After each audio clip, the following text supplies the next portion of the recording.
Greetings. I'm going to start out our lecture today with a couple brief words about Kabbalah and fairy tales, and then I'm going to give you a sample of how these kinds of things work, which will be a little bit of fun. Plus, we'll give you a bit of arcane information that you didn't expect because it has nothing to do with the title of the lecture. So first, about Kabbalah and fairy tales. Later on in the lecture, we will go into Sufi teaching stories, Zen teaching stories, the tradition of storytelling in the esoteric stream, which I think you'll find very interesting and often amusing. And at that time, we will discuss why stories are such a good way to convey these ideas, and why, for instance, some of the fairy tales that we all grew up with are full of much more meaning than normally meets the eye. But at this time, I can point out a little bit historically, at least, that the Kabbalah as a storyteller's tradition goes back a very, very long way. First of all, the name itself, Kabbalah, means reception, and is often used to refer to oral reception. And the idea is that way before we had anything written down on the Kabbalah, it was passed down through generations of students and teachers, by word only. So it was an oral teaching. And the first major piece of work that we have is the Zohar, and that is all stories. Some of them are very confusing. They're not the kind of fairy story that most of us are acquainted with. They sort of seem nonsensical, and they go spinning off into all kinds of self-contradictory realms, and often involve numbers and geometrics and all sorts of strange forms and things. But nevertheless, they are stories about kings and daughters and rabbis and evil ones and all this sort of stuff. And that's the way that the early Kabbalists felt they could best convey these ideas. And that's for a very simple reason that we can touch here. And that is that the situations in fairy stories are full of emotion. If you're a good reader, if you have a good imagination, you read the fairy story and you put yourself in the situation. If you're smart, if you know how to use them, then you say to yourself, all right, how does this situation parallel with a state that I experience every day? So you may discover it's pride that you're reading about in this fairy story. And the feeling of pride is a little bit different than what you thought it was. And the result is that you who thought you were humble suddenly say, boy, I think I'm proud, because I really identified with this part of the story. So you can see they're very handy little contraptions, these stories, because rather than just being a bunch of words that you have to memorize or listen to, a good storyteller makes you experience something.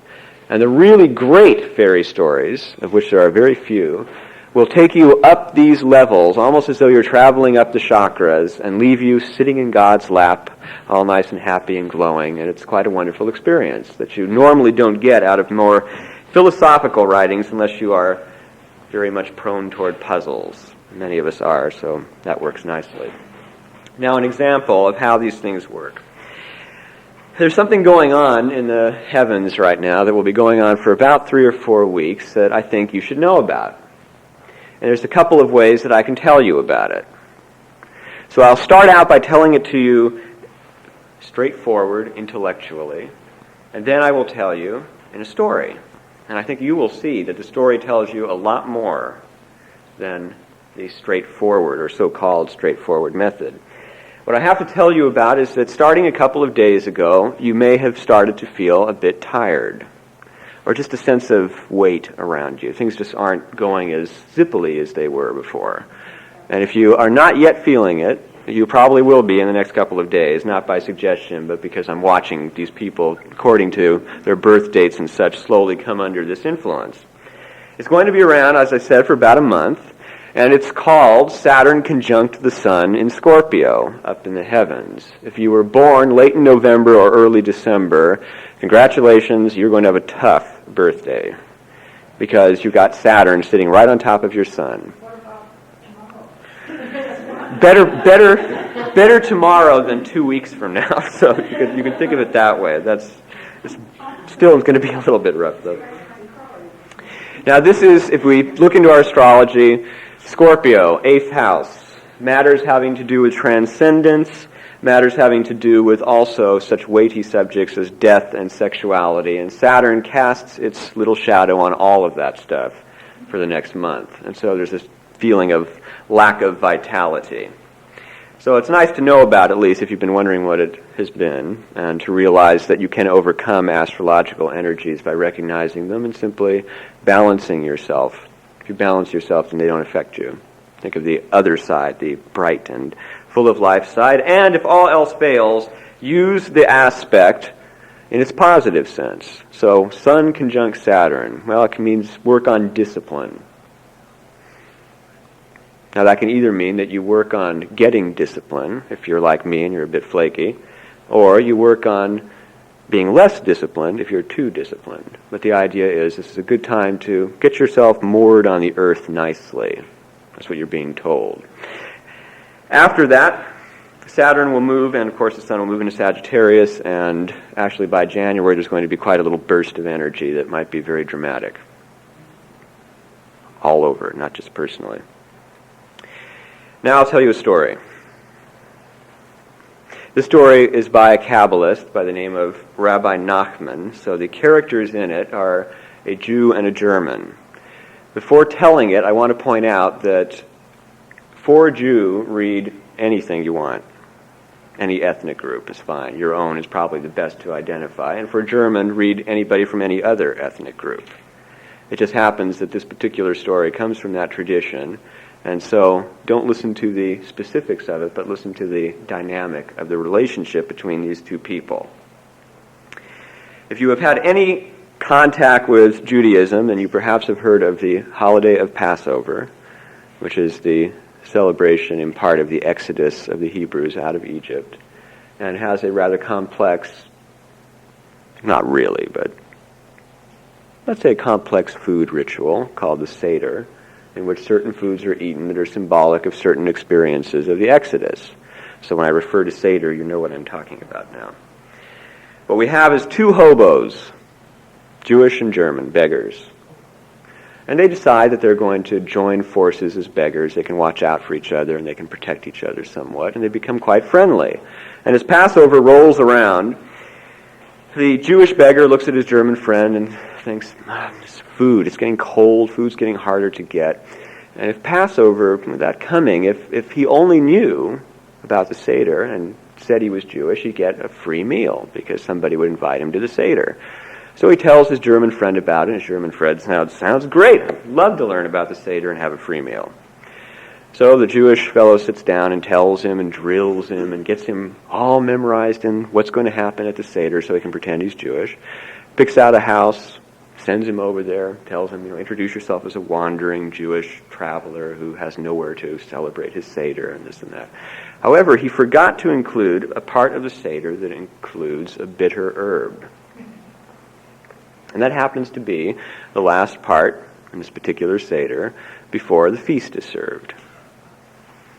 So the German fellow walks up and he's surprised to find that he's invited inside and sat down by a nice warm crackling fire, and slowly, bit by bit, food is brought out of the kitchen, and it's a little bit of this, an egg and a little bit of that, and symbolic, and some Hebrew words are said over, and he eats it, and then finally he gets to the last thing and he thinks, now comes the feast. And out comes a bowl of green herbs. He looks at it and he thinks, this is the feast? Oh, it must be delicious. Of course, he takes a big handful of the stuff, jams it in his mouth, and it tastes terrible. He goes roaring out of the house saying, only Jews would eat such hideous stuff. It's terrible, unbelievable. And he goes back to where he and his friend are going to meet, and he waits. His friend shows up about 3 hours later, big belly, full, rosy-cheeked. How was your feast? He asks his German friend, and the German says, terrible, miserable. You call that a feast, those bitter herbs? Instantly, the Jewish fellow realizes what happened, looks at him and says, you idiot! If you had stayed one more minute, you would have had the whole feast as I did. The lesson is, in life, when we seek God, very often we get served the bitter herb, and we have only to wait one more minute, and we get the whole feast. But we don't like the taste of the herb, and we get scared, and we run away.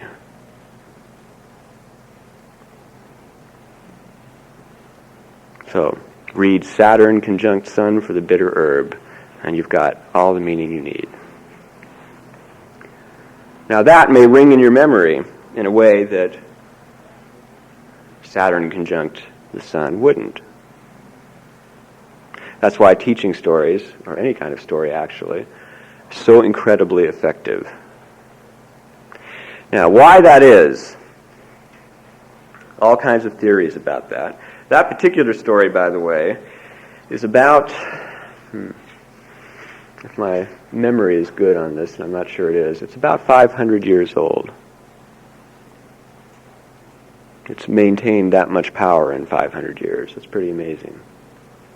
Most stories are like that. You can pick up American Indian, traditional African stories, and if you're a little bit patient and you're willing to learn a little bit about their cultures, you can really have tremendously luminous experiences of self-discovery because they're just so rich with human understanding. You can read Aesop, who is thousands of years old, and get answers to all sorts of problems.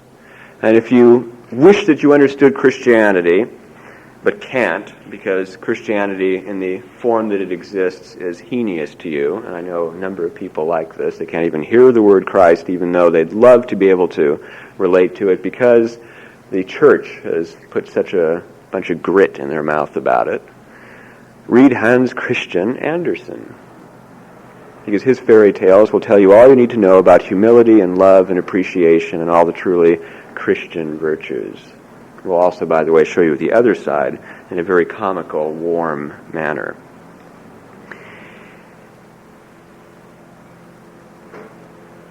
Too often, because of the verbal nature of our society, we forget that there's other ways of entering into a culture. So, for example, let's say that you are interested in what the Indonesians believe. That's a good one. Well, you have a problem to begin with. If you think of it as something you need to learn through books, you've got to go out and find books, and you will probably discover quickly that 9/10 of the material on Indonesian cultural beliefs is dry as toast. The most boring stuff you ever saw. So you may be stumped there unless you think, aha, wait a minute. The music is left. The drama is left, the dance is left, the storytelling tradition is left. It's all sorts of stuff that you can look into. So, for example, those who are interested in Tibetan Buddhism don't have to read the 20,000 tracts on Tibetan Buddhism. They can look at Tibetan art and learn a tremendous amount. And the amusing thing about this is that if you have the right Tibetan mandalas, and the beauty about Tibetan mandalas is generally the right ones come out and grab you by the face and let you know that they're right. They just fascinate you. You leave it up on your wall for months and months and months, and you say to your friends, I wish I understood Tibetan. It's so deep, and they know all the stuff about the after-death state and all this stuff. Meanwhile, there's the poster that has all the Tibetan doctrine worked into one little picture, and the artist is chuckling somewhere in India, because he has given our culture everything it needs to know about Tibetan Buddhism, if we look. All art traditions are like this for one very simple reason. A religious artist is going to put his religion in his art, and is going to make the message as visible and clear and luminous as possible, because that's what he wants to do. That's how he feels successful. If he tells a story that has so much power that it becomes something like a holy scripture that lasts thousands of years, and anybody who reads it gets a sense of what this person's spiritual perception was. That's a well-written poem. That is a well-painted Tibetan tanka. That is a great story by a storyteller. They last that long because they find what's really common to humanity. And they find things to comment on that are useful in century after century after century, because it's part of the principle of human relationships. So you can approach cultures by their stories, and that's a lot more fun, actually, than going through their philosophies and this and that. What I really suggest is that if you are interested in pursuing some aspect of religion or historical tradition, get into as much of that culture as you can. Sample it. Find out what kind of holidays these people had. When were the holidays? What kind of things did they do? Find out what the music sounded like. What did the dance look like? What sorts of things did they admire? Look at some of their children's stories. You can learn a tremendous amount about people. And the way you do it is this. You can even look at toys and ask yourself, what does the toy say about the person? What would this culture be about if its toys looked like this? What kind of kids would play with toys like this? What kind of parents would get toys like this for their kids? And what kind of toy makers would make them? And of course, if you apply this to all these different fields, you have a wealth of information about the culture. Some of it may be misinformation, but if you read in different places, sometimes you check yourself up and you get a pretty good ear for telling the difference between these things. Your own imagination, that is, and what actually occurred.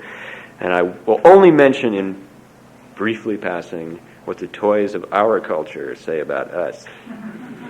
Lately, just for the fun of it, because I have the luxury of doing this and feel that I've been given the luxury because I'm expected to comment on such things. I've been watching children's programming in the afternoon on the networks and local stations. If you can watch them some afternoon, you should. Boy, are you going to be in for a surprise if you haven't seen them. First of all, they are incredibly fascinating, full of color and motion. The cuts are this fast, loud, all kinds of slam-bang stuff going on. Very fascinating. And boy, are they terribly violent. I mean, incredibly violent. No longer content with our jet airplanes and such, we now have created these little robot-type creatures that can be 50 weapons at once. It's pretty amazing stuff. Now, that leads you to another challenge, though.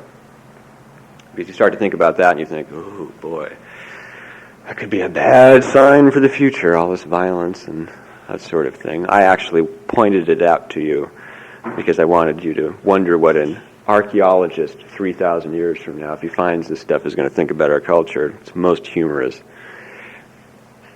Think about why this may be good. I won't give it away. Think about, okay, this looks pretty bad. I mean, kids are watching nothing but violent, mindless stuff. Why could that be good? If you don't have any answers, come back and ask me sometime, and I'll tell you what mine is. But you must at least take a week to think about it if you remember. And then, of course, anything else that bugs you and makes you feel down and makes you think that you've come to the end of your rope about life because people are just so incredibly stupid. Look at it and decide that you're going to see what's good about it. That's the best spiritual exercise I can give you. It has nothing to do with fairy stories. But it's useful with Saturn conjunct the Sun in Scorpio.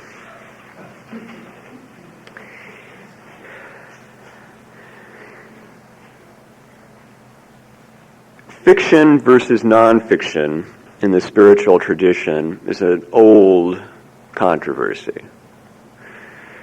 There are many, many writers in the field, some of whom even wrote fiction, like Madame Blavatsky, who felt basically that fiction was no, writing about spiritual things. You have to be as honest, as straightforward as possible. Other traditions have gone the other direction and said, oh no, never write the stuff down directly. Never. You'll just confuse everybody. Do it in pictures, or do it as a drama, or do it as a story, or anything like that. I mean, just make sure that they can miss the whole point in case they're not ready for it. Instead of mystifying them, then at least you'll entertain them and they'll maybe sometime later discover what the inner meaning of all this stuff is. The truth probably lies somewhere between, in a balance between the two. For example, it's a great pity that William Blake, who left such a tremendously complex and suggestive mythology, didn't write a little book that said, What I Meant. That should be the title. What I Meant, because nobody knows what he meant. Nobody. A lot of people think they do, but nobody agrees, so you can be pretty sure that we haven't figured it out just yet. And then again, it would be nice if somebody like Kant left some stories. You see what kinds of things interested him. That he wrote a story about that, he was out of his mind. It's very helpful to see what sorts of things were there. Could he master storytelling? You have the example of Carl Jung. Wrote all this stuff explaining mythology, fairy tales, storytelling traditions. I mean tons of it. Extremely difficult to read. Boring, incredibly boring and complex. Never wrote a fairy story. Wrote 30 volumes about interpreting them and never wrote one. Now I submit to you, he didn't know what they were because he never wrote one. And any fairy storyteller will tell you that. Any artist will tell you, unless you've practiced my art, you don't know what it is. You might have some poetic insight if you're particularly sensitive. You might be able to compare it to your own art, but you don't know what it is. You haven't put your hands on it. So, it'd be nice then if we had a balance between these two traditions. But, again, in our culture, we emphasize the straightforward one, the verbal Gemini-style one. Just kind of get it out there, say it fast, it's informative, it's on the computer, and you can grab it whenever you need it, that sort of thing. Stories, too difficult, takes too much time. I mean, imagine if I got out here, all filed in. I almost did this, by the way. But I think you would have ridden me out of town on a rail, so I didn't. Just walked in and told you a story and left. Now, you would have known Kabbalah and fairy tales, that there must be some Kabbalah in the story. But would you have had the patience or the inclination over the next week or so to really think about the story, check up if you remembered it correctly, and try and wonder about what it meant? So you see why stories are not as popular as they were. On the other hand, what we ask for from the movies and the media in general, even the newspapers, unfortunately, is storytelling. We like an exciting story.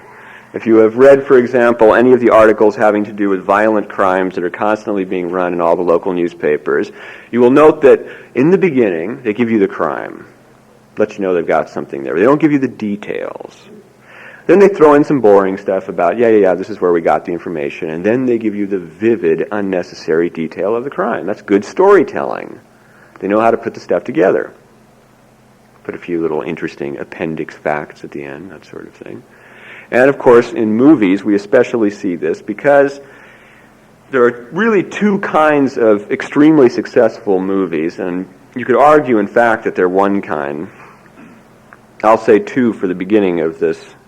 And that is, one, the blatantly mythological Star Wars, Close Encounters, Starman, movies like this, that are extremely fairy-like, mythological stories, and have tremendous impact because they're nicely put together, the archetypes are well chosen, they're exciting, and everybody resonates to the ideas in them. Then you have the apparently historical or personal story types of movies that make big hits, like On Golden Pond or even Amadeus. But these also myths, giant stories. If you know anything about Mozart, he didn't look at all like the fellow in Amadeus, even though it was a nice story. And On Golden Pond also presents to us these kind of boiled down archetypal characters interacting that we can read parts of ourselves into. And that's really the point of all art and literature. All art and literature is dedicated to self-knowledge of one sort or another. So, for example, you can read a novel two different ways, or watch a movie for that matter two different ways, although a movie's harder because it doesn't have one artist responsible for its vision. Let's take a novel instead as an example. You can first read it as a narrative of the author's self-projection.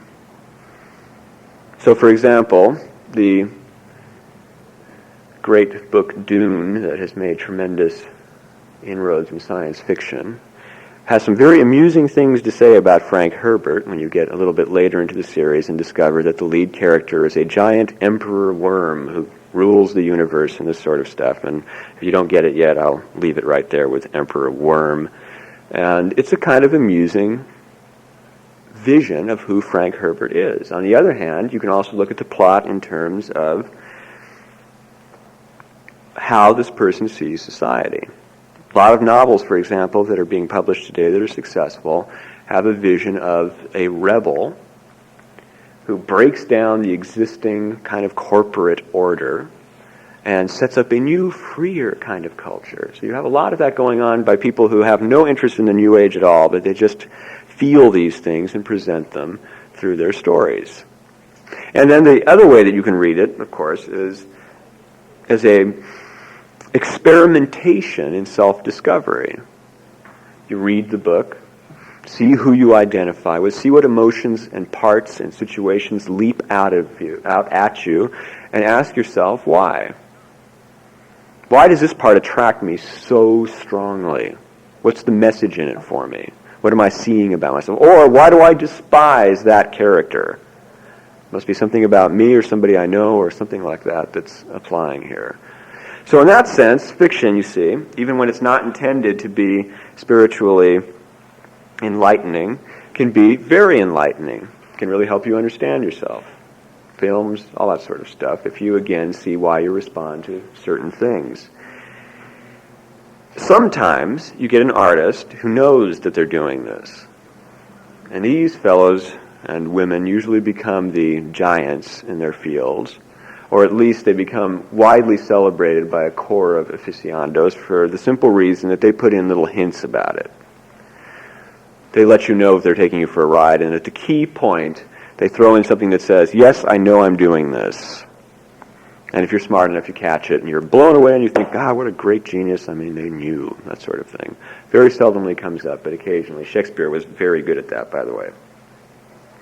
So those writers, you can be double sure, are including all kinds of little goodies in their work. And that behooves you then to go digging through and discover what it is that they were essentially trying to say. And to note that in order to understand the principal message that the artist is trying to convey, you must have some understanding, however minor, of the art form itself. Now, I'll illustrate this to you. If you want to understand a Shakespearean play, you might think, well, I'll look for little messages in it. Possible. You might say, well, I'll look for little one-liners that are full of Pythagorean content, and there are quite a number. But what you have to realize is that Shakespeare, when he wrote the plays, didn't spend his time on that stuff. He might have put some of it in, but what took the longest was putting together the plot and characters. So look at the plot and characters and try to boil them down to archetypes that you recognize. And then you sometimes discover that stories that were just good stories turn into incredibly profound allegories. Midsummer Night's Dream is a tremendous statement on spiritual doctrines, and a lot of New Agers should be aware of the message Shakespeare is giving there, because the message is, guess what? It's very easy to get led down the mulberry lane by how pretty all your fantasies are, and then one day the sun comes up and you realize it was all an illusion, it was all a dream, or you think so. Everybody else is somewhere else by then. So there's all kinds of important messages in these works of art. So what I'm getting around to at any rate is that rather than picking out one particular field or framework of study, everything is a potential framework of study. And the more of these various things that you study, first of all, the better diversified you'll be, the better you'll be able to understand your own fields of interest, and the better you will be able to, and this is most important of all, communicate them to other people. Because, for example, if you know a good amount about music, history of music or music itself, and you know a good amount about architecture, and you know a good amount about something arcane like alchemy or astrology or Kabbalah, those kinds of things, and you know quite a bit about certain art traditions, and a little bit about the poetry of this place and that sort of thing, you've got this great reservoir of ideas to deal with. And if you try to explain something to somebody or to yourself, you've got a much wider breadth of media to work with in understanding it. So a certain idea, for example, may be much more clearly apprehended architecturally than through words. If you knew architecture, you might envision a certain structure, and that might give you the answer to a question you've been having about how you need to structure your time. It's very hard to get that across through words. So all these things that you learn then are metaphors for your own experience. And what's extremely important about this is that it preserves you from our famous Mulberry Lane trip. Because when you go into one thing, you dive right in there, and that's what you're into. If you're into metaphysics, or even metaphysics and psychics, and that's it. That's the thing what you're into, and everything else is just a waste of your time that you have to do to stay alive. Off balance, I guarantee you. Can't be done. Manly Hall, who I think is a pretty darn good example of a metaphysician. He's the closest I've found to the old-fashioned sorcerer with all the lightning bolts and all that kind of stuff. He's a fellow who happens to be one of the best stamp collectors in the United States. He happens to be a fellow who likes to go out and watch good old Disney cartoons and stuff like that. He likes humor. He's widely diversified into other fields of study. He collects Oriental art. Yes, he knows the symbolism, but he appreciates it for art. He's got all sorts of different things that he does. He used to be a sculptor. He used to play violin. Balance, extremely important. That brings us to some ideas about storytelling. The beauty of a story is that the storyteller can pick just about anything that his or her eyes lay on, if it suggests a story. Hans Christian Andersen is a beautiful example of this. He's got stories called The Darning Needle, in which he has looked at a darning needle, undoubtedly, and kind of imputed a personality to it, in this case not a very nice one, and builds a whole story about this darning needle's character and the way that that character responds to certain problems. And in doing so shows us what it means to be a proud, self-obsessed person and how really ugly and ignorant that experience is. But he does it in a wonderfully humorous way. But there's a little darning needle, so that's where his eye went. You can pick out any profession that you want. You can pick out almost any nationality that you want, so long as your surroundings are okay with it.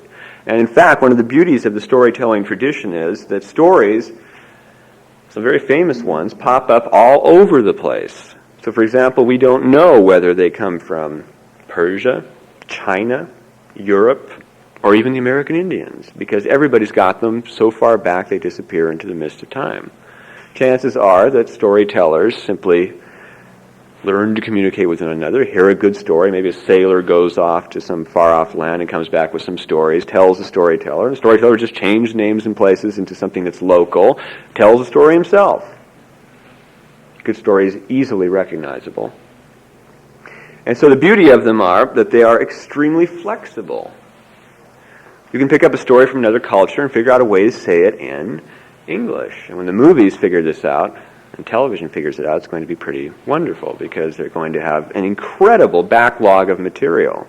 If you looked at Hindu history alone, for example, you've got all these Puranas that are full of nothing but stories. I mean, books and books and books and books and books of them. And then all the childhood storytelling traditions, books and books and books and books and books, and all the mythological systems of all the different sects and all that stuff.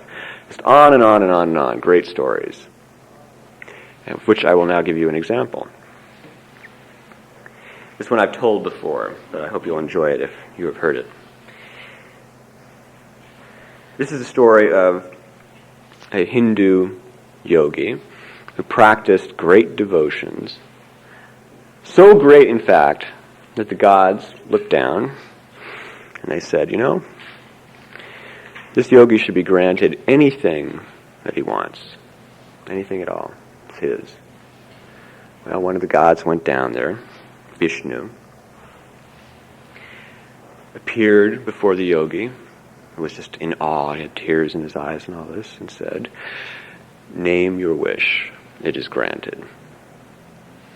And the wizard says, "I want to understand Maya, illusion. I want to understand why it is that despite what we know about the immortality of the spirit and reincarnation, we still become so fascinated by this dream, these illusions down here, and get caught up in them." It's a great question. Vishnu said, "Ask something else." He said, "No, you said one question, and this is the answer. I want to know what the answer to that question is. That's it. That's the one thing I want." Vishnu kind of sighed and said, "All right then, but first get me a glass of water."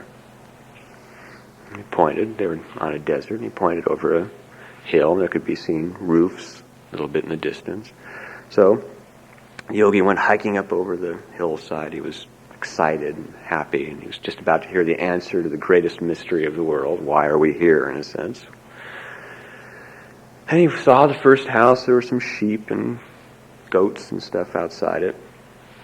Very barren little village. Knocked on the door. And the most incredibly beautiful woman answered the door. He looked at her and he just thought, this is the perfect woman to me. Just unbelievable. Everything he looked at, the color of her eyes, face, the color of her hair, the way she held herself, everything just amazed him. And she said, what do you want? What can I help you with? And her voice was just perfect. And even the way she chose her words was great. Everything was just right. He immediately got dazzled by it and kind of walked in and holding his cup. And she said, do you want a cup of water? And he kind of sat there looking confused. And her family came in, brothers and father, and they treated him like an old friend. They were so nice. Sit down, have something to drink with us, bring some food. Asked him where he'd been, asked him how he was, asked him what sorts of things he did. I mean, just great. And they got into the most amazing conversations. And these were the most virtuous people he had ever seen. They were just perfectly virtuous, down to earth, God-fearing people. Well, between the wonderful conversation and the food that he was eating and the wine and seeing this beautiful woman, finally, near the end of the evening, the father, who had been watching the flirtation develop between the two and was smart enough to realize what was about to happen, said, I'd be happy to grant her hand to you in marriage. And he thought, this must be an omen. There's something that's just unbelievable. Here I am in paradise, and they ask me to marry her. It's unbelievable. So he agrees to it. They have a beautiful, sumptuous wedding. It turns out that the father is the head man of all the lands in that area, head of the village, the judge, all that kind of stuff. And they live very wonderfully. And he is just universally beloved by everybody in the village. They think he is the greatest thing that ever came there. He loves his wife. He has a couple of kids with her. The love grows stronger and stronger and stronger.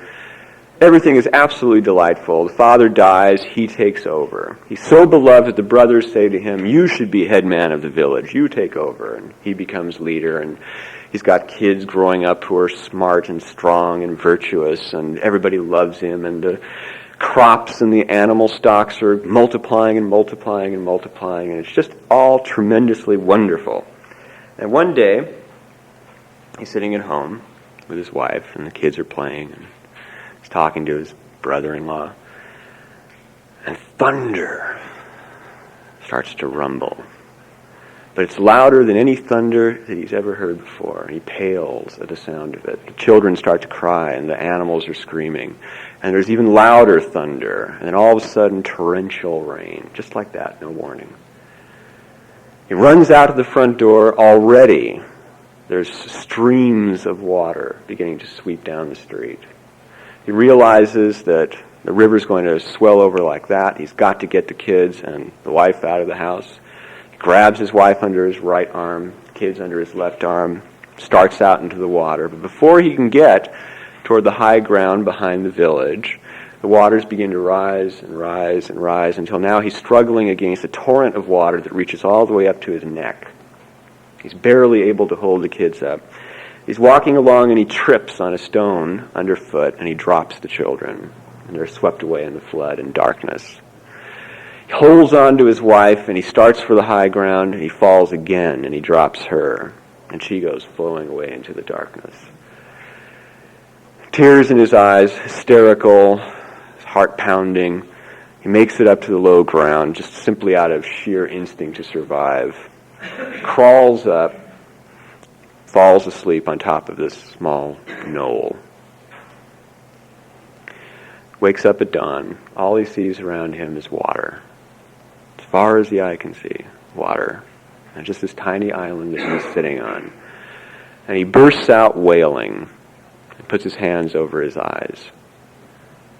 And he hears Vishnu say, "Where is my glass of water?" And he opens his eyes, and he's sitting in the desert next to Vishnu.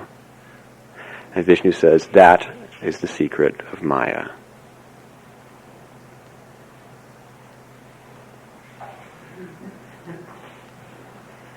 I'll let that one ring for a moment.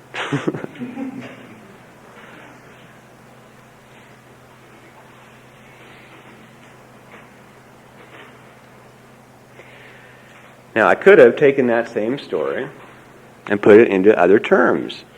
Could have made it, I don't know, something happens in an alien culture or something, just to distract you, and made the Vishnu figure into some supreme being of some other dimension or something like that, and just put it in that way. And told the same story, and it would have had a wonderful effect. And of course, the secret to so many of the great writers, Cervantes, Shakespeare, they pilfered the folklore tradition. Every single great Shakespearean plot was pilfered from the folk tradition. He found some old Norwegian story, made it into the story of Hamlet. Of course, he added Shakespeare's wonderful touch, but that's nevertheless what he did. And Homer can be understood as a Greek Shakespeare when we realize that what he did was he took all the stories of the Trojan War that all these people had been singing and speaking for so long, and he laid them down. And there's a wonderful theory, in fact, that Homer was a committee. Of course, there were Homers, and traditionally Homer was the first blind poet who sang about the Trojan War. But that the Homer that we have, the author of that particular work, that was done by committee in Athens and included some of the greatest dramatists of all time, people like Aeschylus. There's a lot of Aeschylus, for example, in Homer, and vice versa. And sometimes it sounds like he kept his better lines for his own stuff and put the less good ones into the Homeric stuff. So that's why we think that he may have been one of the authors. But again, this is a very old and noble tradition, and I guess the reason that I'm harping on it is in preparation for the Let's Create a Renaissance lecture, I wanted to illustrate to you a method by which artists, writers, storytellers, whatever, can rediscover what made other eras great in their literature. Respect for the past, real respect, and respect for the present. Looking around and saying, anything around me will work as an element in a story, and then having the humility to say, much better that I go back and get a story that 600 storytellers passed on because they decided it was a great story, and they added each of their little improvements, and if it wasn't a good improvement, then somebody came along and took it out. If you come up with a story, it's just you. And it's much more difficult to create something great. And since you can, if accused of plagiarism, point to Shakespeare and all the other great writers in the language, including Milton and everybody else, and in fact almost all the great writers in all the great traditions, say, well, they all did it. But I added my own distinctive touch. That distinctive touch that you add, by the way, is the part that you get by trying to understand how these things apply to life. Homer's great epic poem, for example, is a great study of psychological states. If for each of the gods you read a certain element of experience, Mars is anger, that sort of thing, and then you understand the Trojans to be, as Thomas Taylor put it, the base emotions and desires, and the Greeks to be the desires for enlightenment. And then you put Achilles in the right place, which has to do with intuition and such, and next thing you know, you've got a wonderful allegory of the process of enlightenment. And I've sometimes been tempted to suspect that you could find the chakras hiding in Homer if you knew where to look. Reason? Because most of Homer is pilfered from the Hindu Ramayana. And they knew all about that stuff. We're going to take a brief break and come back and be a little more precise about Kabbalah and storytelling.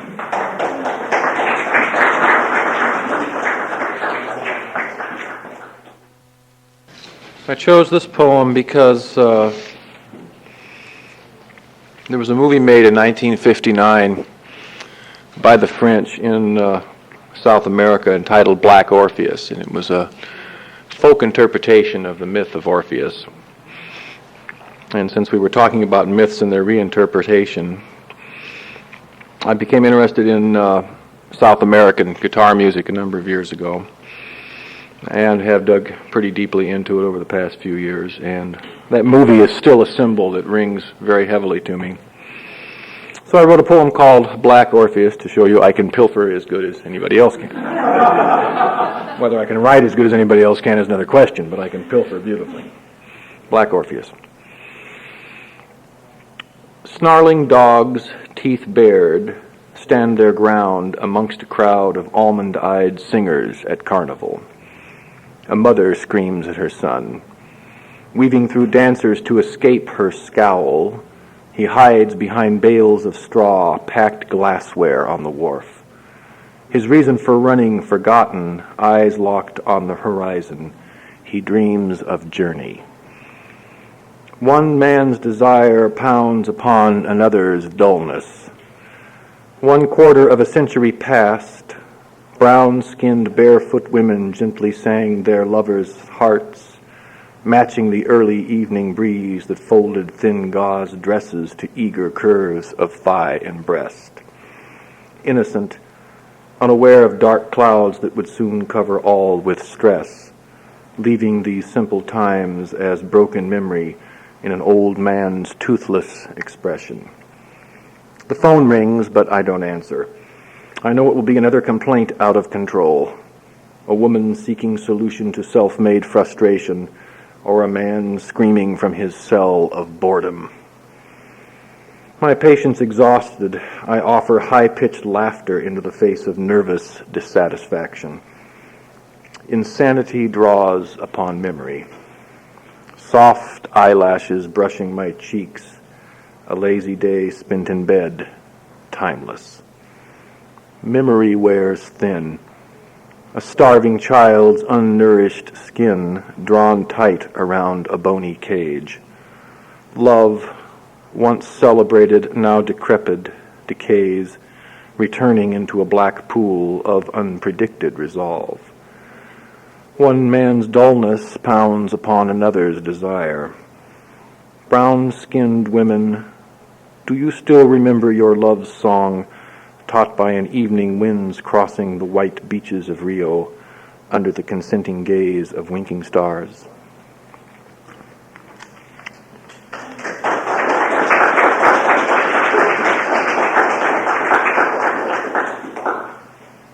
That is extremely rude as a poet, but I'm going to change my poem right now before I read it.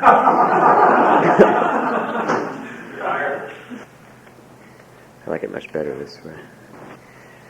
This is called The Ladder. Rivers of clouds flow outside my window. Rivers wide as the sky, wider than the placid Amazon.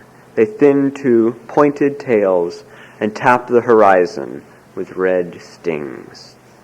Time drives the river into visions. Beneath a pond with clouded surface, a great crab lurks, hungry to fix its claws around the hips of unwary swimmers. A ladder emerges from the murky waters and climbs into the twilight. I see 7 of its rungs outside my window, but I think they rise one after the other until you cannot tell the difference between a rung and a star. Outside the window now, I climb the ladder. The moist fluff of cloud disappears in my hands, revealing a golden rung, gleaming with warm light shining from within. The crab reddens.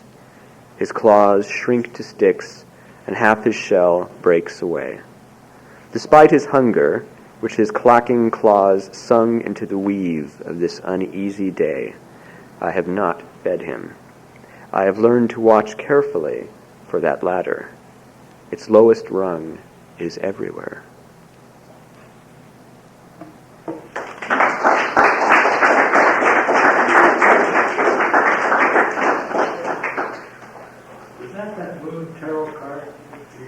There's a touch of it, but it was actually things seen in the clouds. That's all it came out from. So, back then to storytelling and the Kabbalah and all that kind of stuff. Now, it may seem strange that I have not gone into great depth concerning specific Kabbalistic fairy tales. There's a couple of reasons for this. The first reason is that I look out upon you, and most of you are veterans who've heard some of the other Kabbalah lectures, so drawing those 10 Sephirot again and going through them again seems slightly counterproductive. Also, unfortunately, these fairy tales are so impacted with cultural references that they are really unpleasant for people who do not know all these little nuances of Jewish culture and this sort of thing. So, for example, when I did a little research for you to see if I could find a story to tell that would work, found the bitter herb story. However, the other stories were so footnoted with details that had my mind a-whirling that I was certain that if I presented them to my appreciative audience, they would be bored to tears. I can give you a sample of the kinds of things that happen and the kinds of interpretations that are given them, though, which I will now do. Most of the stories have to do with kings and their daughters. Now, king should be fairly obvious to you. That's usually God. Sometimes it's the Messiah. Daughters, on the other hand, is a little bit more subtle. Now, this comes from a very interesting Kabbalistic idea, which I'll do my best to explain. That's the idea of the Shekinah, the glory of God. The idea is that at one time, the Shekinah and the world were one. The world was the glory of God. It was plainly evident. There were no doubters, no materialism, no fear, no disease, no death, none of that stuff. Everything was ideal and perfect. So in a sense, what we're talking about is the night of Brahm, when the world is pulled back into God's consciousness and it's all perfect. For the Kabbalists, it works a little bit in reverse. They look at it going outward. And what they say is that you have this idea that is the world. It's full of the life force of God. And then this specific kind of energy, called the Shekinah, gets drawn away. And then you're left with this world, a world of shells, unless a person works to be able to see past the shells to the glory.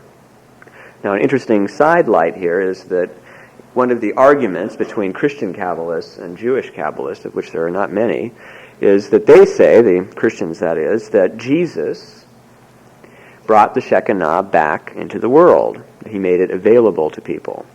And they proved it Kabbalistically. They said that Yahweh, or Jehovah, Yod-He, Vov-He, was missing Shin, spirit, the Shekinah. When you put Shin in between Yod-He and Vov-He, you get Jehoshua, which is, of course, the Hebrew name of Jesus. So they said, you see, even in his name, he brought down the Shekinah into the four elements of the material world.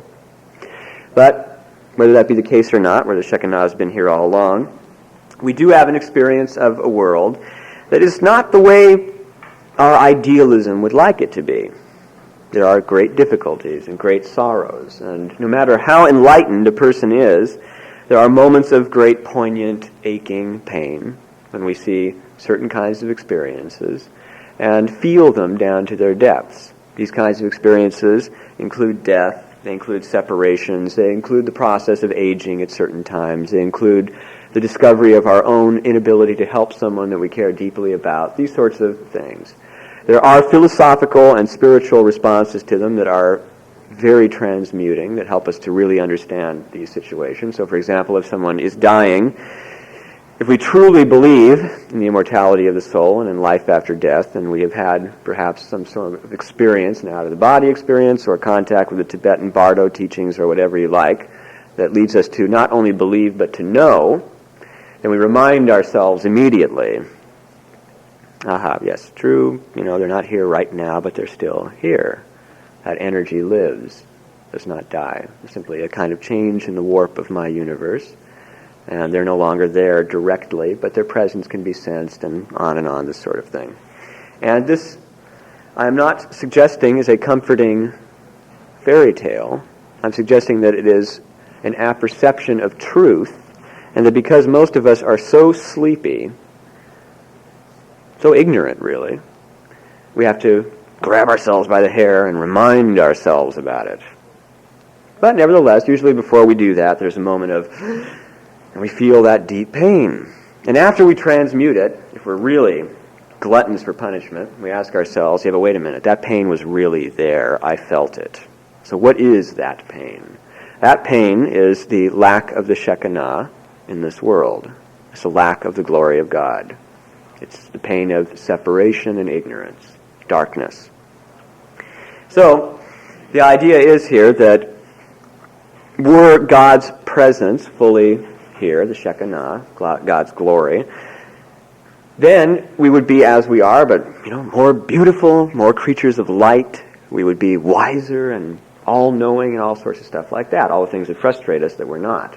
But nevertheless, we have to remind ourselves that the presence of God is here. As the Yod-He, Vov-He, we'll be going into this in depth next week, shows us, these are the four elements of the material creation, but they're also the four letters of the name of God in the Bible. And the idea here is that the four elements, the physical world, is the name of God. It's not God, but it's the name. It's directly associated. It's totally identified with God. And then we have what we call the veil of unknowing that we have to get over, which is really just fully deepening the realization that were there no divine presence, we would not have shape, color, form, thought, the ability to speak, motion, nothing at all. Because life force, energy, is an aspect of God. And that's what we're made up of. In fact, that's what everything's made up of. So what is matter, you may ask? Matter is just where God hasn't gotten yet, in a sense. And that's nothing that we see around us. As the Platonists pointed out, matter is an abstract, because show me a piece of matter. This is not a piece of matter, this is energy, as Einstein pointed out to us. Energy equals matter, matter equals energy, same stuff. So, it's, in a sense, a kind of dimensional picture. Kind of picture, in fact, the Kabbalists do this. They take sometimes the 10 Sephiroth and they draw them in concentric circles. So imagine a kind of target, only it's got 10 circles. It goes down to a little point, and that point in the middle is Kether, and the outermost circle is Malkuth, kingdom. Or you can go the other way around, which is kind of nice too. And that is to remind you that God is the point of origin and life inside everything, but also, on the outside, that God is all things and beyond all things. So you can draw it either way you like. But if you look at this concentric photograph, you can see it as a kind of series of dimensions. Let's say 10 dimensions, 10 levels of concentration. And at first, the Shekinah, the glory, is all flushed through them, and there's no difference between these levels. There's no degrees at all. They're just one glowing unity. And then the Shekinah withdraws like a breath, and some of the dimensions lose some of the energy. When the breath goes back down, well, then they regain it. That kind of process. A little bit abstract, let it just ring around a little bit. It can be described another way, and that is as breath, as I suggested just a moment ago. And that is, imagine that there are times when a little cone is filled with the air you breathe into it. And then you let go some of the air, and parts of the cone no longer have air in them. That sort of thing. Well, the part that doesn't have air in it is our part, where we're living right now. That's part of the wit of the ancients, by the way, which is that when they talked about hell, they talked about purgatory, and everybody said, well, where is hell? Where is purgatory? Guess what? You're in it. And if you don't believe it, you want to see hell, take a look at some of the things that are happening in Ethiopia with starvation. Take a look at some of the people in our own culture who are completely out of mind and out of body and with no hope at all of recovery. That's about as close to hell as Dante could have come. And if you don't know about purgatory, look at your own lives. Most of us are in purgatory in one form or the other. We're learning our lessons. We're learning the virtues. So it's all sort of happening here. And heaven, sort of what happens when you learn it all, it's a state of consciousness. And there are some people, I strongly suspect, living right down here, maybe in this room today, or probably not here, probably walking outside the street or something, who are in heaven right now. This is heaven to them. And this brings us back to Hans Christian Andersen, wasn't that sneaky? Who wrote stories like The Man Who Was Always Right, the old man who was always right. Wonderful story. Should I tell it to you? I think I'll tell it to you. I mentioned it, I should. This is a story about a very poor old couple. We're talking poor, very poor people. The only thing that they had was a horse that they could get rid of it. They didn't have to have it. It was sort of something they could trade for something else, or it was not a necessity for their survival. So one day the old woman looked at the old man and said, why don't you take the horse in and see what we can get for it? Maybe we can get something more useful. And he said, All right, do you have any ideas? What would you like to get? And she said, oh, no, you're always so wise. You decide. Well, he had some breakfast, and he got up on the horse, and he started to ride toward the fair. Just a little bit down the road, he ran into a fellow who had a cow. And he looked at the cow, and he thought, boy, cows, they give milk. That's really useful. He thought, I think I'll trade the horse for the cow. And he came up to the fellow who had the cow, and he said, I know that my horse is worth more than your cow, because horses are worth more than cows, but I'm willing to trade you my horse for your cow. Of course, the other farmer said, well, great, give me the horse. And he took the cow, and just figured, though, I'm on my way to the village, I'm going to keep going, I'll take the cow with me. So he's walking along a little bit further, and there was a farmer walking along with a sheep. He looked at the sheep, and he thought, wow, wool and all sorts of lovely clothing and blankets and warm stuff like that. That's even better than milk, really. I mean, late at night, who wants milk? You want a blanket. So walked up to the fellow with the sheep and said, I'll trade you this cow, even though I know that the cow is worth more and all that stuff. I'd like to have your sheep. He said, great, gave him the sheep. And then he kept walking along, he had the sheep, and he walked by the mayor of the village's house, and there was this glorious goose, this great big fat goose out there. And he took a look at the goose, and he thought, that's the most noble goose I've ever seen. And just yesterday, the wife was telling me that if she only had some animal like a goose to feed the scraps of food that are left over from the potatoes and this sort of thing, too, I'll get her a goose. I'll surprise her, and he'll look just glorious, and it'll be good. And he walks up, he takes the sheep, and he says, I'll trade you the sheep for the goose. And of course, again, the fellow said, well, sure, the sheep's worth much more than the goose. Finally got into the marketplace now, leading along the goose, and there he saw the most lovely hen he had ever seen. And he thought, well, hens do lay eggs, and this is such a handsome hen. Well, of course, he traded the goose for the hen. Now he had the hen, and he figured, well, I better get started for home, but first I'm going to stop at the tavern, have a little something to drink. Walked up to the tavern, it was locked. But around back came the owner of the tavern. He had a big bag of rotten apples he was going to feed to the pigs.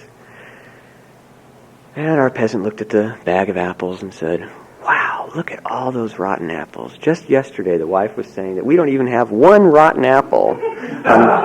Nothing at all. We're so poor. And I could show her a whole bag of rotten apples. It would amaze her.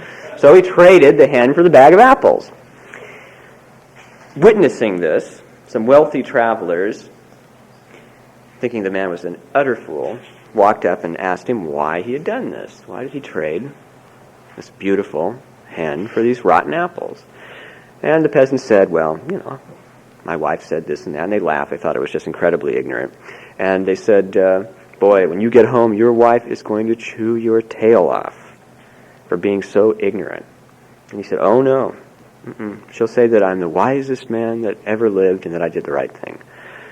And I said, we'll wager you whatever possessions you have left against your weight in gold that when you get back home, she's going to really chew your tail off. And he said, fine. He picked up the apples, got into their traveling carriage, and they took him back home, and they waited outside, peering through the window to see what would happen. He came home, handed her the bag of rotten apples. She looked at them, tears in her eyes, and said, look how wonderful, these rotten apples.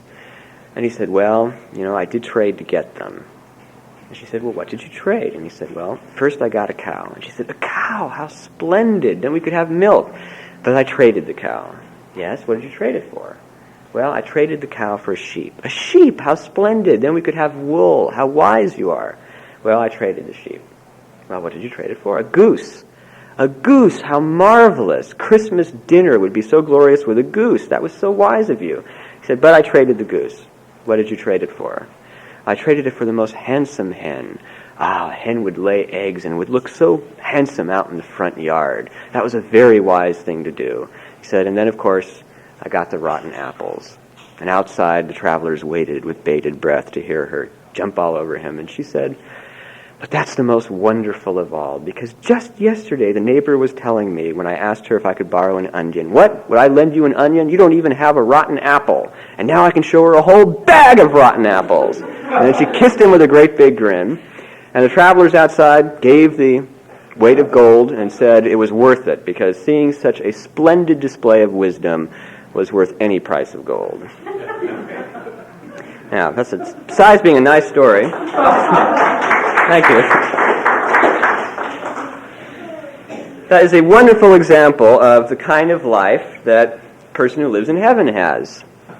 Because they don't care what they do. Ignorant stuff, whatever happens, it's great, it's beautiful, it's wonderful. And of course, this has to be based on a certain amount of depth. This isn't blind optimism saying to yourself, I know this is good. It's not that at all. It's realizing, it's taking the effort to look into why it's good. And if you do this long enough, you start doing it automatically. You learn how to do it. Every time something happens, boom, the good reason comes up, slaps you in the face. You know what the right course of action is, to smile and enjoy it. Because that's the reality you have at that moment. You can do all the regretting you want, you can do all the anxious worrying you want, but you're still going to have that moment to deal with. And if you can find what's nice about it, you're that much better off. So we've got people right here living in hell, purgatory, and heaven. So in the Kabbalistic fairy stories, when they say that the daughter of the king has run away, she is the Shekinah.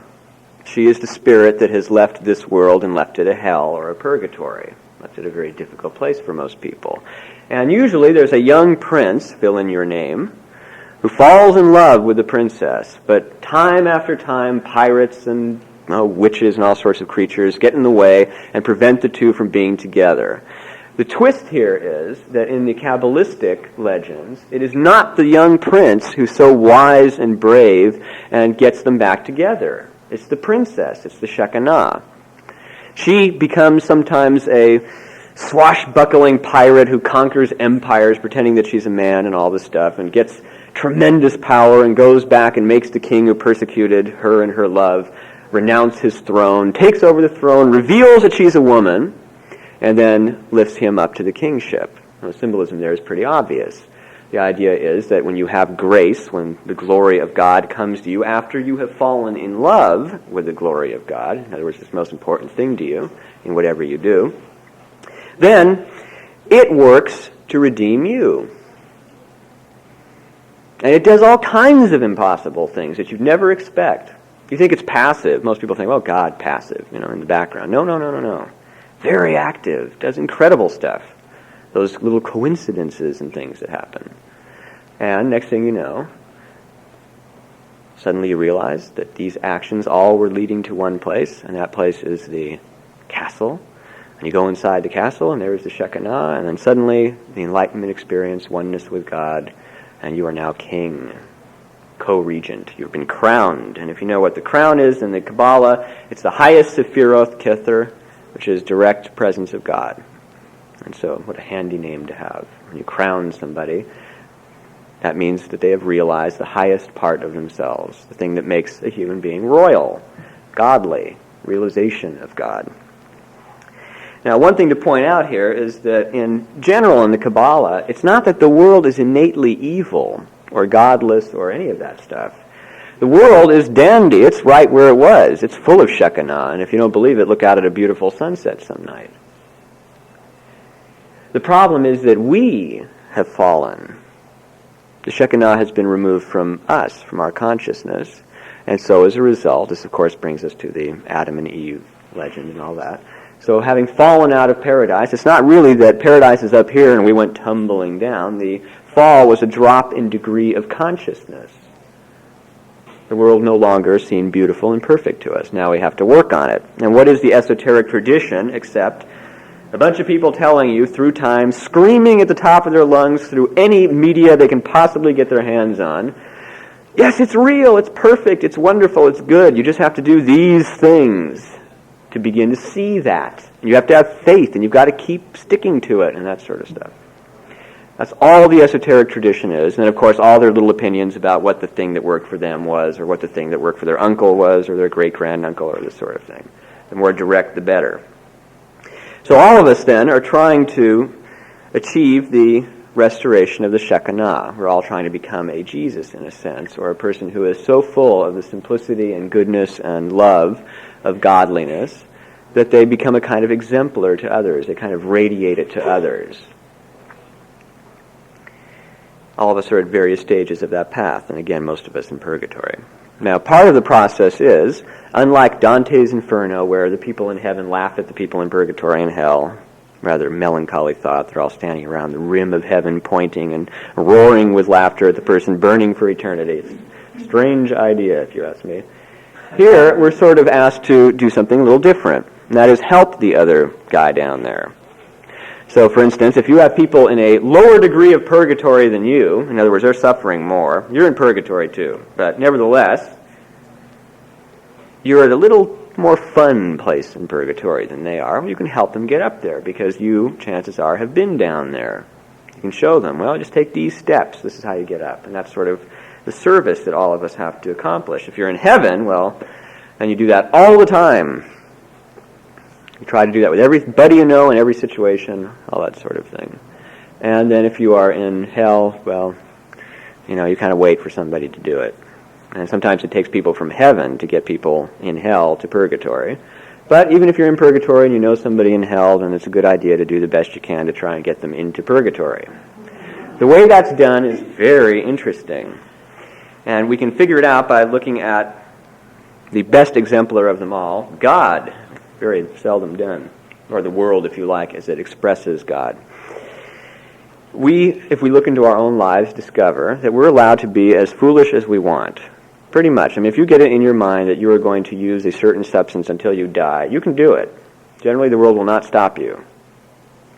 The idea, it seems to me, is that we're allowed to learn at any degree of experience we want. We can learn just by an idea. We hear an idea. We shouldn't do this, and it makes sense to us, and we never do it. Or we never have the inclination at all. Perhaps that's karmic.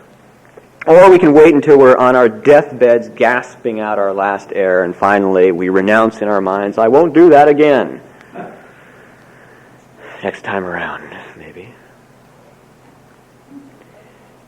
However, never are we forced. All the stuff about inquisitions and all that stuff and using the law to enforce certain kinds of mercy and all that sort of things, hopelessly out of step with universal law. Because, unfortunately, you cannot coerce people to realize that they're in hell or purgatory. And if you do want to coerce them, chances are, guess what, that you're the one in hell or purgatory, and they perhaps are not. So instead, what needs to be done is what God does. And that's quite simple. Example. All around you. Examples. All the time. The sun, the rain, the clouds, just the weather. The weather and the sky alone with the stars will keep you busy for the rest of your life with beautiful allegories about how you can improve yourself, how you can be more spiritual. And of course, examples are the sun shines on those who curse its light. Terrific example. The sun is continually reborn at the dawn, dies at the sunset, reborn at the dawn. The sun gives selflessly all its light and all its warmth, all that kind of thing. So you look around and realize these teachers around you, and you add to them, let's say the traditions left to you, the history, the books, the artworks, the music, all that stuff, full of these messages. And then, of course, the people around you. Even if you're surrounded with the most hellish tribe of demons you could ever find, which I doubt, almost no one is, there are lessons there too in reversal, in a sense. In other words, if you can't say, I want to be like this person, you can say, I don't want to be like that person. That works too. You can look at, see their fault, and find it in you and weed it out. So, example. That's how the cosmos teaches us things. So if you want to teach somebody something, you do it by example. A wiser fellow than I once said that it is that the way that you advertise God, if you will, is through your life. Not the books you write, not the empires that you found, not the spiritual gaze you have in a particular portrait, none of that stuff.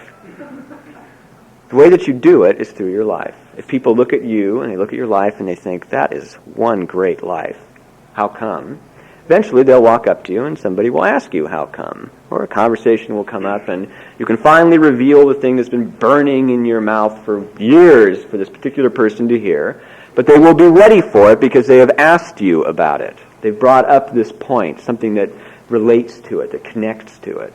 And so you can present that information. Now most of us don't feel this way. Most of us rush on out there. I feel like we are true believers. We've discovered the truth, and we're going to make sure everybody knows it. This does not work. In fact, if that's what you're doing in your own personal life and you have a little sect of followers, watch very carefully that your sect of followers are not people who just want to be around somebody with lots of blarney, because that's what usually happens. Be very careful what's actually going on in the dynamic. Is this teaching by example, or is it supposedly teaching, but really something else? Really an exchange of securities or attention, that kind of thing. You can tell it by looking into somebody's eyes when you speak to them. So, we have the sun and the clouds and all that good stuff, chairs and airplanes. How do we see them as spiritual teachers? This is where fairy stories become so terrifically useful. There's a book that I recommend, not because PRS publishes it, and it's right downstairs, but because it's really the best study of fairy tales that I've ever encountered, far better than the Jungian studies, and that is a book by Ethan Allen Hitchcock called The Red Book of Appin. This was a fellow who was a general in the Civil War and worked with Abraham Lincoln's cabinet. And he had a terrific understanding of the way this kind of symbolism worked. He also wrote Alchemy and the Alchemist, which is a great study of alchemy. But he takes a few stories, interprets them in a Christian light. If that bothers you, then you just put in the word you want instead of Buddha, instead of Christ or whatever, and read it that way. The dynamic is the same. This gives you a good idea of how these stories work. And then, of course, just read fairy stories in general. Good fairy stories. Hans Christian Andersen, great stuff. Appin, Appin. That's the name of a fairy story. And Andersen is very good. In the Sufi tradition, the Mullah Nasruddin stories of Idries Shah are really excellent. In the Hebrew Kabbalistic tradition, the stories of Rabbi Nachman are the best. All these are easily available, surprisingly. And then, of course, Zen stories are great if you're willing to wrestle with them, and Suzuki is a good source of them. And let's see if anything else comes to mind immediately. The Chinese have some wonderful story traditions, but wherever you find them. And look how the writer takes some little element, like the darning needle we were talking about, and builds this whole sequence of experiences around it. Try to see the perception. Why did Hans Christian Andersen, for example, think that a darning needle that was especially fine, especially thin, would be egotistical and proud of itself, so much so that it was absolutely a disaster? And then, of course, what you're doing is you're finding human qualities inside these objects. And this tells you a lot about how you can apply that interpretation to the world. So you look around and you figure, well, what kind of human quality could this particular thing exemplify to me? What could a chair represent? And then guess what? Now you're dream interpreting, because then you can start to write all your dreams down, which I highly recommend, and you interpret them the same way. And what you discover, which Jung discovered and helped to make us aware of, is that fairy tales and mythology have an extremely similar quality to dreams. And if you know how to understand the spiritual content in fairy tales, you know how to understand it in your dreams. The one place where, if you are studying Jung or interested, that I would advance a caution is that the beauty of fairy tales, of any Neptunian thing, that they happen to be Neptunian, is that you can read it at a number of levels. So, for example, you can read a fairy tale as just good old plain fun. And we'll use another Neptunian quality, which would be, let's say, drinking or any form of intoxication. And you can do that just for good old-fashioned fun. Then you can read it up at the next level, which would be the historical and sociological aspect of it. So you get, like, what was the history like at that point? That's a person who drinks for good discussion. You know, they get drunk and they get talking to people and that sort of thing. Then you get up a little bit further and you get to what might be called the level of the psyche, and this is where Jung comes in. And you're now beginning to read personality dynamics as they are mirrored in the story. And that's when you're drinking, that's the person who gets into heavy self-analysis when they're drinking. And then finally, you get the last and most beautiful stage, which is you see the spiritual dynamic in the story. And that's the person who gets drunk and just kind of sits there and feels great. That's all the person wants. And that's why all the Sufis and Jewish poets talk about the wine all the time. The wine. Just give me wine. And they don't mean liquor wine. They mean the wine of divine intoxication. So you can read it at any level you like. And if you are interested in Jung's delineations, which are quite good, it's good to keep in mind that they are stopping at the level of the psyche of personality theory. And as a result, if you're looking for spiritual stuff, it's very frustrating. If you're looking for the psyche, on the other hand, it's very interesting and very illuminating. This is true of all the various fairy tale traditions. They work that way, and also the mythological ones. Now, in the last few minutes that I have, I would like to give you a key to unlocking them, or at least a beginning to a key, a lump of metal that you can fashion. And that is this, that you should look for correspondences between the situations, characters, and emotions that are aroused in a particular story and your own life. I mentioned this a little bit earlier. Take each element of the story and see what it means. And look for color, number, personality traits. All these things are little hooks upon which a storyteller can let you know what he is representing. So, for an example, you may have a character whose name is Corey. And if you think of core, you think of heart. Or you may think, on the other hand, of the Greek kore, if it's spelled with a K, which is a kind of figure in the so-called agricultural rites of early Greek religion. But you look for these kinds of little hooks. And you see what the character and the interaction in the story speaks to you about. What comes to your mind when you read it? Some stories you read and they just don't talk to you at all. But other stories just resonate. Sometimes you instantly get it. Oh, that's exactly what happened to me yesterday. That's one of my worst faults, and I never noticed it before. Isn't that wonderful? But other times, it's like a hangover. For days, the story sifts into your dreams, pops into your mind just before you go to sleep, all this sort of stuff, and you don't know why. But you just dig around for it. You relax, play with it, and try and understand what the storyteller was capturing that is universal in human experience. Now, the difficulty here is, what makes this very complex, is that depending on the particular tradition, the same ideas may mean opposite things in different traditions. So, for example, you can have one tradition where a king is the worst scum mentionable, because this is a very freedom-loving people. And so they can talk about the king, and you're thinking, the king, that's God, right? And you're reading along, and next thing you know, the king's mercilessly murdering everybody in sight and starving them, and he winds up getting eaten by a giant spider, and you think, wow, that's awful.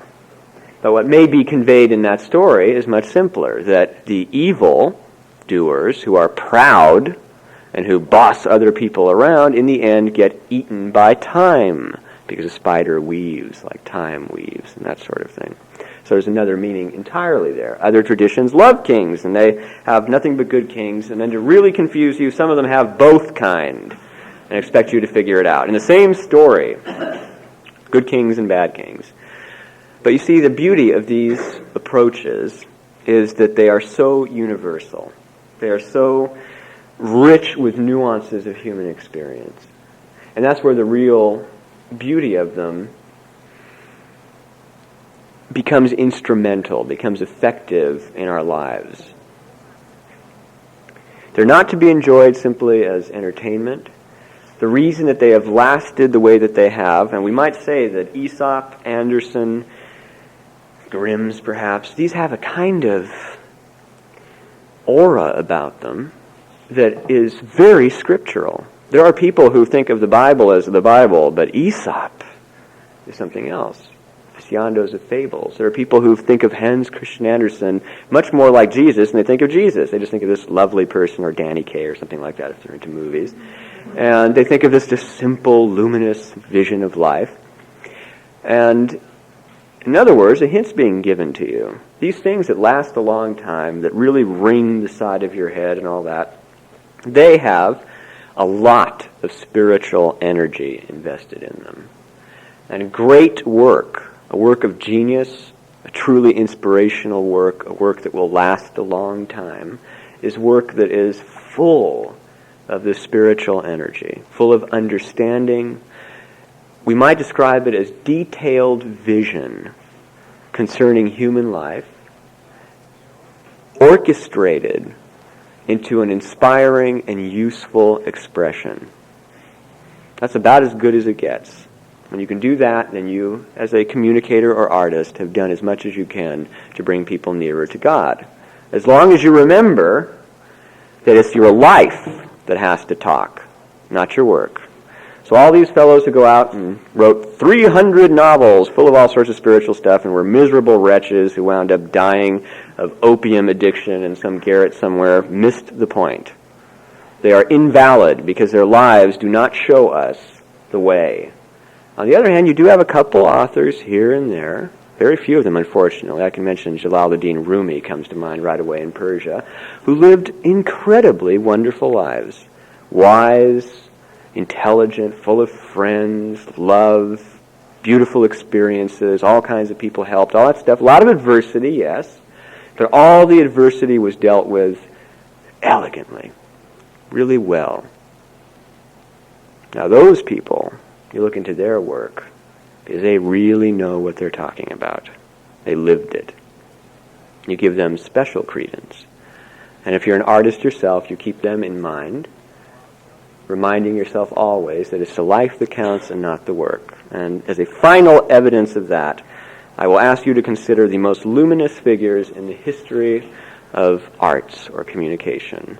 Buddha, Pythagoras, Jesus, Socrates, Ammonius Saccas never wrote a word down.